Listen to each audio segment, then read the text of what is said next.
to double or triple the people who are going to be employed when we eventually agree to organize this sector. Your Excellency, we want to protect the driver. Most of these drivers cause accidents because of fatigue. The matatu owners and the business people are the ones who are telling them that you don't have a salary. But if you can give me a return tonight of 1 million, whatever is on top, it is yours. If you give me a return of 400,000, whatever is on top is yours. So the driver is driving, running helter-skelter around the city, around the country, trying to meet the targets of the matatu owner so that they can have something on top of it. Yet the law speaks to the opposite, that a driver can only work for 8 hours. These people are not in properly organized employment. They do not have NSSF, they don't have NHIF. We want to work with the owners to make sure that the drivers are organized. They can only work for 8 hours, Your Excellency, and that means, therefore, instead of one driver working for 16, 18 hours, we are able to employ 2 people to carry out the responsibility that can be done, Your Excellency, as a driver. So the driver is at the center of this conversation. The rider is at the center. We want our drivers to accept that this is a job. This is a very important job. The government of dignity of work is very important. That we must respect people from bottom up. That if you are a driver, we value you. If you are a rider, we value you. In any case, His Excellency the President was elected by hanging around border riders and drivers and people who are considered lowly in society. We want you to live in dignity. But if you must live in dignity, you must also partner with us for us to help you to have a dignified life. You must also respect yourself, to love your job and to do it in the right way. If you are a border rider and you respect yourself, you will have a helmet. If you are a border rider and you respect yourself, you will respect your machine. If you are a matatu driver, you will dress well, you will come to your job, you respect your machine, you respect your life, you want to live long. If it starts from there, then the government of Kenya partnering with you can help you through the financial mechanism that has been put in place, a hustler fund. We can move further to ensure that we source funding for you to start your business. We can move further to do many other things. And Your Excellency, since this strategic plan puts partnership at the center, I want to request our drivers and riders work with the ministry to sort this issue. The other very important partner, Your Excellency, is the county government. I have requested, Your Excellency, in writing that the next summit considers road safety as its most important agenda. Your Excellency, we have 2.5 million motorcycles in the country. About 1.8 million are active. And these active border riders, Your Excellency, need to be organized. We will not be able to organize them at Nairobi. These are transport mechanism of last mile. And as Honorable Sakaja has said, during the next summit, Your Excellency, under your leadership, let us discuss how to empower the counties, including, Your Excellency, the resources we will raise from instant finding and other mechanisms being sent to county governments to help them do road safety. Let them define where the border riders will operate from. Let them define the registration of border riders. For Honorable Sakaja to sort security in this city, he must be able to manage border sector. And I believe, Your Excellency, in the next agenda, as part of the strategic partnership, you will help us to make sure that counties, I would have expected that this meeting, because of the greater outrage we had, in the last 1 month, every county leader and at least the Council of Governors would have considered this function extremely important. Because if we are going to sort the road accidents issue, we have to deal with border. You know why, Your Excellency? The leading cause of accidents in the country is borders now. The year 2000 to 2008, it used to be the public transport vehicles and private vehicles. But today, we lose the percentage of loss that we have. 38% of the people we lose, Your Excellency, are pedestrians. 32% are border riders. And Your Excellency, followed now with the passengers, who are 26% caused by PSV vehicles and private vehicles. Meaning, therefore, that if we have to reduce accidents, including the pedestrians that are knocked every day in the city of Nairobi and other parts of the country, we have to sort out the border sector, because that is important. And the question we should ask ourselves, how come our neighbors, our neighboring country, has managed to organize border sector that everybody dutifully is able to wear a helmet, Your Excellency, including the passenger? Now, if you come to Nairobi and you tell our Nairobi queens that you need to wear a helmet, they tell you, oh, it's smelling, or it's messing up my hair, Your Excellency. Which is more important, your hair or your safety? And it is proven, Your Excellency, that if you have an accident with a helmet, you are likely to survive, Your Excellency, because most of the injuries go to the head, and they are the most difficult injuries also to deal with. Your Excellency, we have in this strategic plan, Your Excellency, in this plan, we have put technology on the forefront.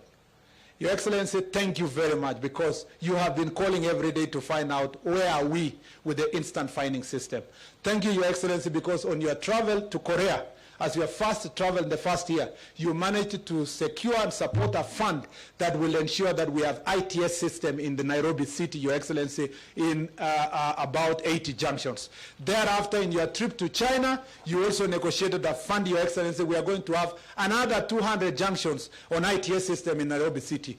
We will welcome you, Your Excellency, to come to the Chorus headquarters to see the pilot project, what it does, and what resources we are going to raise through enforcement, instant enforcement of traffic.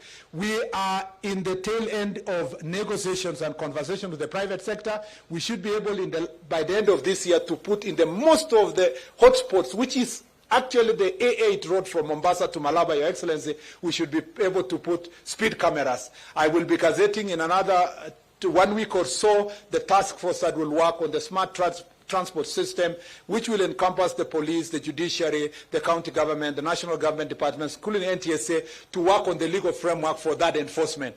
And with that, Your Excellency, we hope that we will make even greater recommendations on the amendment of the Act. We are not just putting technology for enforcement, we are also putting technology not just for the roads, Your Excellency, but vehicular telematics. Vehicular telematics, you saw it, Your Excellency, in the demo here. And it's already being used by transport companies, by PSV companies. That technology is going to sort many problems in this country, especially in the education sector. We have agreed with my colleague in education that we will make sure that this becomes mandatory for all our schools, that they can be able to monitor all the buses as they travel across the country. I can speak on this subject, Your Excellency, because it's extremely very important for us. I gave a directive the other day that we need to move the markets from the roads. Your Excellency, this is a bottom-up government. You have prioritized markets across the country. And every county now has 2 or 3 markets. We were with you in the Ondiani, around the area where an accident occurred, and there is a market you launched there. We have a market, I'm sure, coming up near Kangemi here, Your Excellency. The serious accidents that have happened along the markets in the highways requires, again, a serious partnership with the county government so that we provide the markets off the road. We have promised under Kenya that we will make sure that we have access roads that people can drive to the market, because many Kenyans would like to purchase their goods while still inside the car. We'll make sure that they can drive through, Your Excellency, the way we have in other joints all over the world drive through, so that they can buy their goods and go. But their markets must move from the road, because Kangemi is a disaster in waiting if we are not going to be serious on this issue. Your Excellency, I'm passionate about this subject because it's about saving lives. And I believe that in this ministry, working together, enjoying the partnership based on the plan, I don't want to say more than that, because it's your responsibility today, Your Excellency, to help us launch this very important plan. We will come back to you, Your Excellency, again, as I said, under the summit. And then thereafter, we will have this plan, hopes that we now have a comprehensive policy on road safety that we are going to develop and bring to the Cabinet, Your Excellency, so that for the first time since 1963, this country will have the first comprehensive policy on road safety that mandates everybody. Road design now are being done independent of road safety. So we want now to do road designs integrating road safety, road markings, road designs providing for non-motorized transport. 42% of the people in Nairobi walk on foot, yet we have put more concentration on vehicles, Your Excellency, while less than 10% drive themselves to come to the city. The others use public transport system. So what are we going to do? Let's be like other cities in the world. Today in Nairobi, those people are walking, Your Excellency, because they cannot afford a car. They all dream that they can afford a car or public transport system. But in the other parts of the world, countries like Sweden and other places, including where Ambassador Narieta comes from, people are walking by choice. They prefer going to work despite having cars, devices, all these kind of things. Your Excellency, again, we are going to make sure that this policy is going to have all these integrated together in a national policy. Without any further statements, Your Excellency, it is now my greatest honor, privilege to invite His Excellency President William Samoei Ruto to come and launch for us the plan. Let's put our... Come, His Excellency the President. Thank you very much.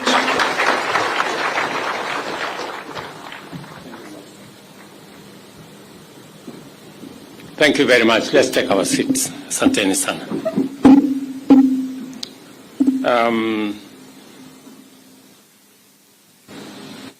I have been listening very carefully to all the statements that have been made, especially the very passionate statement made by Cabinet Secretary about this very important subject. And it speaks to the gravity of what we have to deal with, especially in the context of the losses to families, to the country, on what happens in our roads. Transport systems play an indispensable role in economies, serving as critical networks for economic vibrancy, productivity, and competitiveness. With the continuous growth of our economy, the demand for road transport also rises, and indeed, over 90% of goods and services rely on road transport wholly or significantly. The bottom-up economic transformation agenda identifies infrastructure as the fundamental enabler of productivity and, consequently, the development of a dense network of good quality roads throughout the country is a priority. Safe roads and safe road use by all stakeholders are critical to maximizing the efficiency and other gains from our road network, although increased economic activity must inevitably result in higher usage of road network and pose a higher risk of accidents. Concerted action can keep the actual incidence of crashes and resultant injuries low. We have witnessed a higher frequency of road crashes in many parts of our country, and especially in our road network, leading to fatalities and serious injuries, besides other forms of loss and damage. The factors driving this concerning rise in these incidences are many, and often involve a combination of low road capacity, poor maintenance of both roads and vehicles, low enforcement of traffic rules, and reckless behavior by motorists, passengers, and pedestrians. Abuse of drugs and alcohol, unqualified drivers, low awareness of traffic rules, and lack of consideration for others all contribute to high-risk road behaviors which endanger perpetrators as well as innocent road users. There has been an appreciable increase in investment in the development of our road network, both in terms of coverage and quality. Even as we continue to extend the reach of our roads, we recognize the urgent need to take efficient action to radically enhance road safety and drastically reduce the frequency of road crashes, fatalities, and injuries. To succeed, such action cannot be unilateral. Rather, road safety must be understood to be the outcome of consistent collaboration between various actors in the public and private sector, civil society organizations, the media, development partners who are present here, actors in the whole of this space. And I have been privileged to listen to many people who have very positive contributions to make to tame this menace. In the public sector, our justice, law, and order agencies must coordinate the sustained, robust law enforcement by ensuring that offenders are detected, apprehended, prosecuted, punished swiftly and transparently. corruption is an enabler of impunity and a significant contributor to road carnage. We all know how the contribution of corruption aids overspeeding, reckless driving, drunk driving, and allows those who commit these crimes to escape because they can bribe their way through our system. Road users, especially the private sector transport operators, as well as the motoring community, also have a duty to comply with the Traffic Act and every road safety requirement without seeking shortcuts.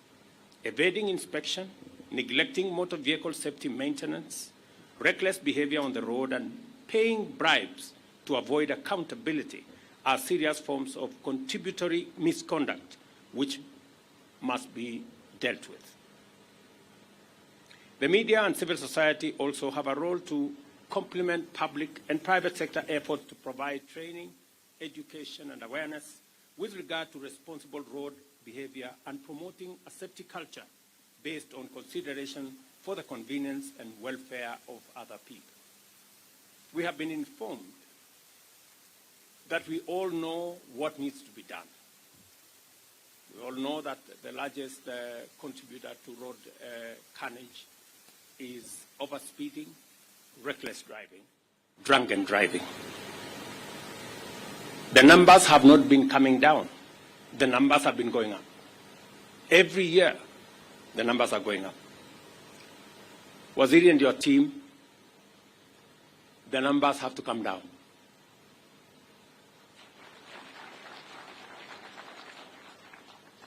And the template on how the numbers should come down is known. It's practiced elsewhere. Impunity is keeping us from doing the right thing. Governor Sakaja has said that he has closed pubs and places where alcohol is sold at termini. I mean, there cannot be greater impunity than licensing alcohol to be sold at termini when we know that the people at the termini are drivers. But it's continuing. It's happening just before our eyes. And I want to promise you, Governor, as I have said before, you will never get a telephone call from me to tell you to do the popular thing. I will not do it. I will always call you to tell you to do the right thing. It may not be popular, but as long as it's the right thing, do it. The challenge we have, and that is why we haven't made as much progress as we should, and that is why we have not achieved our potential as a country, is that those of us who have the opportunity to lead, those of us who have been chosen as leaders, want to do convenient things, want to do popular things. And I will say this again. As leaders, we are elected to lead, to serve, and to make a difference in people's lives. We are not elected to be popular. If you want to continuously to be popular, don't be a leader. Be something else. There is an opportunity for you to be popular all the time, for people to clap to you to clap for you all the time. Be a comedian. That way, you don't have to struggle. People will continuously clap for you. People will continue to laugh at what you're saying, and people will continue. You will continue to be popular. But those of us who have an opportunity to lead, let us do the right thing. It may not necessarily be popular, but the right thing will get us to the right place. And we will never go wrong by doing the right thing. And therefore, As we launch this program and this action and this strategy, we must be focused on results. We must be focused on results. And the results will be the numbers to come down. The target, as was said by the chair, is to cut down by 50%. I will be looking out for the 50%. Everything in between, you have my support, you have the support of this administration to do it. But the people of Kenya will be focused on results. I too will be focused on results. And as Waziri has said, we have negotiated with friends. I want to thank many friends who support us in development of our infrastructure. The ambassador of EU has said EU has been a great partner, together with others, in developing our infrastructure, road infrastructure in Kenya. They are also willing to partner with us on matters road safety. I expect greater collaboration between the traffic department of the police and the NTSA. There has been some disconnect, sometimes competition between these two agencies. Mr. IG, Mr. DG, please, I expect greater collaboration so that we can see results coming down. I also expect greater participation by the public. All of us. Every road user, pedestrian, driver, passenger, private sector, traveling in public transport, our children, all of us must be conscious about the dangers that lurk behind road using. And therefore, it is my expectation that we will be the administration that will finally deal with this challenge. We have 20,000 people in hospital because of different kinds of accidents on the roads. We're spending a colossal amount of money trying to treat them and to take care of them. Families are losing breadwinners, children, mothers, fathers, relatives, and it is devastating. And therefore, the collaboration that is required, and I am very happy that we have members of parliament here. They have been doing a great job in making sure that they facilitate regulation, making of legislation, getting policies in line, and therefore, with the support of every arm of government, I am very confident that we will begin to see a reversal.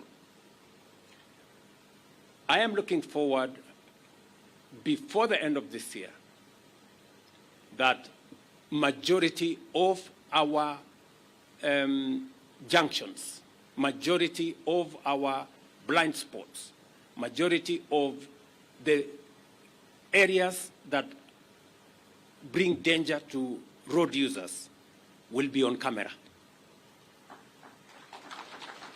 We have discussed, we have talked about instant fines for a very long time. Waziri, please, instant fines, 90 days is too much time for you to wait. Let's do it so that we can get everybody behaving because they know somebody is watching them. It is therefore proper and fitting that we all demonstrate our commitment to road safety through concerted efforts, collaborations, and partnerships, as well as a sustained campaign to enhance infrastructure design, intensify awareness of campaigns and civic education, strengthen law enforcement, and support in the entrenchment of a national culture of safety and responsible road behavior. The launch of the National Road Safety Action Plan is a good starting point for our coordinated multi-sectoral endeavor to improve road safety in our entire road transport system. I expect government ministries, departments, and agencies to lead this effort through a multi-agency framework to steer the implementation of this plan and ensure that public sector provides a model for road safety. We all must recognize the importance of road safety and remain mindful of the fact that reckless behavior endangers both perpetrators and innocent third parties. Consequently, we must henceforth implement a zero-tolerance approach to negligence on our roads and enforce the traffic laws and regulations to their fullest extent in order to promote safety, order, and efficiency on our road transport system. The National Police Service shall ensure that there are no exceptions from compliance, regardless of whether you operate border-border, heavy commercial vehicles, school transport, or any other vehicle on our roads. The government is committed to support the implementation of the National Road Safety Action Plan by providing resources, addressing legal and regulatory gaps, enhancing the capacity of the National Police Service to enforce traffic laws, and investing in automation and digitization of law enforcement and traffic management, among other interventions. I take this opportunity to appreciate the considerable support we have received from development partners, including the World Bank, the European Union, and the African Development Bank. I also urge potential partners to come aboard and take part in this noble mission to keep our people safe on our roads. I also look forward to seeing other organizations, including institutions of higher learning, join this collaboration to strengthen the use of evidence-based strategies and conduct research into various dimensions of road safety and road use behavior. Road safety is a shared responsibility which requires the execution of an all-of-society strategy throughout the country on a sustainable basis. I urge all Kenyans to observe road safety and report violations as part of their civic duty under community policing. Do not travel in overloaded vehicles and use the earliest opportunity to make sure that you report speeding or recklessly driven vehicles. The police must collaborate with citizens and ensure that dangerously driven public service transport vehicles reimburse fares upon arrest. We are determined to transform Kenya's road transport system from sites of frequent carnage into an efficient network that drives productivity and competitiveness, because it is our intention to make sure that travelers reach their destinations and Kenyans travel safely in pursuit of opportunities to all places at all times. The collaboration that I see here from the Matatu Owners Association, those who are in the Association of Drivers, the ministry, and all actors, is a collaboration that will give us the opportunity to succeed, and not just succeed in a big way. So I look forward to 1 year from now, we will have another meeting. And in that 1 year from now, Kipchumba Murkomen, you better come and report to us that the numbers are coming down. Otherwise, you will be in a lot of trouble. The first National Safety Action Plan 2024-2028 is officially launched. Thank you very much, and God bless you. Let us all be upstanding, all of us. Your Excellency, we now request you